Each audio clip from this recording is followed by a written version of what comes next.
So I have a quick question for you. Have you ever known exactly what you should do with your money and then did the opposite anyways? You knew you shouldn't put that on the credit card. You knew you should start that emergency fund. You knew selling your investments when the market was down was a bad idea, and you did it anyway. Here's what I want you to understand. That's not weakness, that's biology. Your brain was not designed to make good financial decisions. It was designed to survive, and those two things are not the same. In this video, I'm going to walk you through the 5 behavioral biases that cost people the most money, and more importantly, what you can actually do about each one. Because knowing about a bias is only useful if it changes your behavior. We'll be covering loss aversion, present bias, the sunk cost fallacy, mental accounting, and overconfidence, and the specific fixes for each. So first, let's dive into loss aversion. Why losses hurt twice as much as gains feel good. This is the most studied bias in all of behavior economics, and it shows up everywhere in personal finance. Kahneman and Tversky's research found that the emotional pain of losing $100 is roughly twice as powerful as the pleasure of gaining $100. We are wired to feel losses more intensely than equivalent gains. In practice, this means we hold on to losing investments too long because selling feels like locking in the loss, even though the loss already happened. We take on too little risk in our portfolios because the fear of a down year outweighs the excitement about an up year. We make impulsive decisions during market downturns, selling everything right at the bottom, which is the worst possible time. Here's the reframe I use with clients. A loss on paper is not the same as a realized loss. The question is never, how do I get back to even? The question is this the best place for this money going forward? Those are different questions. The fix, create a written investment policy statement, a document you write when you're calm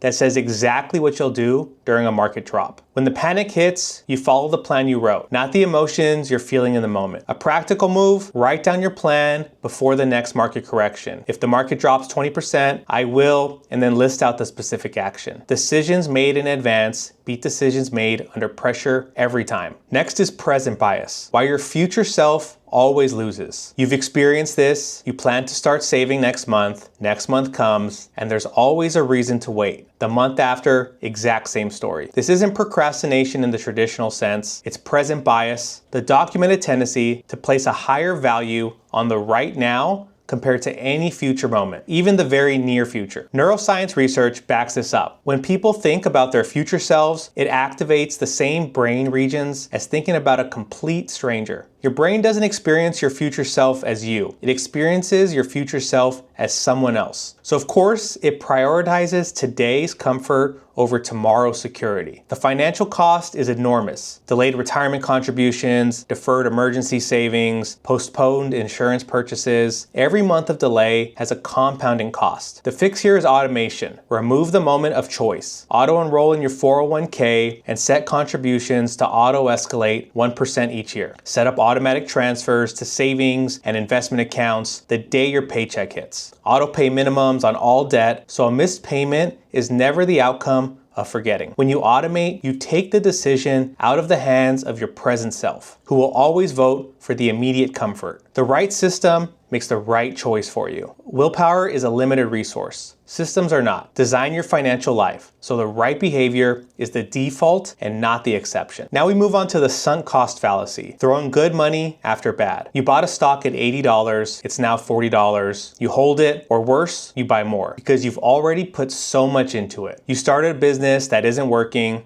you keep funding it because of everything you've already invested. You stay in a financial product that no longer makes sense, a whole life insurance policy, an annuity with surrender charges, because you don't want to lose what you've paid in. This is the sunk cost fallacy, and it's one of the most expensive thinking errors in personal finance. Here's the truth. Money already spent is gone regardless of what you do next. The past investment should have zero weight in your current decision. The only question that matters is, going forward, is this the best use of this resource? The hardest version of this is when ego is attached to that decision. Admitting the stock was a bad pick, or the business isn't working, or the financial product was a mistake, that feels like admitting failure, but holding on to protect your ego costs real money.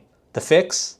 Get in the habit of evaluating financial decisions as if you were starting fresh today. Pretend you have no history with the investment, the product, or the decision. Would you make this choice right now with fresh money? If the answer is no, that information can be helpful. So the question to ask, if I didn't already own this, would I buy it today? If the answer is no, the sunk cost is already sunk. Next is mental accounting. Why your brain treats money differently based on where it came from. Your brain assigns different values to the same dollar depending on where it came from or where it's going. This is mental accounting, and it leads to some genuinely bizarre financial behavior. Examples you might recognize. Tax refund money gets spent on something fun. Even if you have credit card debt, you should be paying down. Money in a vacation fund feels untouchable, but money in checking feels available, even though it's the same money. Gambling winnings feel like house money, so you take more risk with them than you would with your paycheck. You carry a credit card balance while also keeping a savings account, paying 20% interest on the debt while earning 4% on the savings. Money is fungible. $1 from your paycheck and $1 from a bonus have the same purchasing power. Your brain doesn't process them the same, but mathematically, they're identical. The fix isn't to eliminate mental accounting entirely, it's to use it intentionally. Separate savings accounts for specific goals actually work because of mental accounting.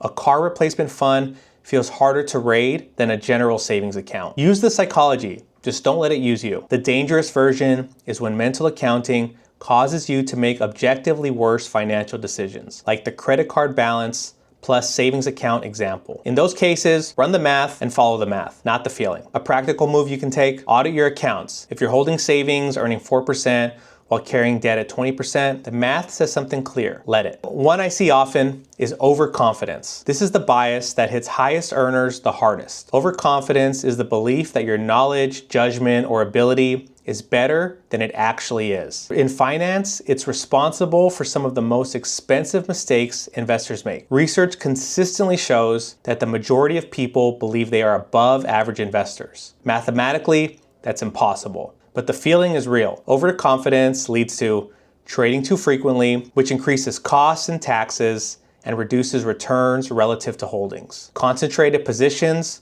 owning too much of one stock or sector because you're convinced it'll outperform. Ignoring diversification because I know this company, I know this industry. Skipping professional advice because you've read a few books, you've got AI, and you figure you've got it. Here's the humbling data. The average actively managed mutual fund underperforms its benchmark index over a 10-year period. These are professional investors with research teams and Bloomberg terminals. The evidence for humility is overwhelming. This isn't an argument against learning about investing.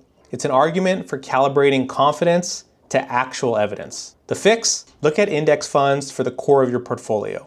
If you want to express conviction in a specific stock or sector, cap it at 5 to 10% of your portfolio. That way, even if you're wrong, it doesn't destroy your financial plan. The honest question to ask, what is the evidence that your stock picking or timing ability is better than the market average? If there isn't rigorous evidence, that's worth knowing. Here's the thing about behavioral biases. Knowing about them doesn't make you immune. The research is pretty clear on this. Even people who can perfectly describe loss aversion still experience it in the moment. What actually changes behavior is structure, systems, defaults that do the right thing when your emotions want you to do something else. Here's a quick rundown of the 5 biases and the fixes we discussed. First is loss aversion. Write your investment plan down before the next downturn. 2, present bias. Automate savings, contributions, and debt payments. 3, the sunk cost fallacy. Evaluate every position as if starting fresh today. 4, mental accounting. Run the math when feelings and numbers conflict. And 5, overconfidence.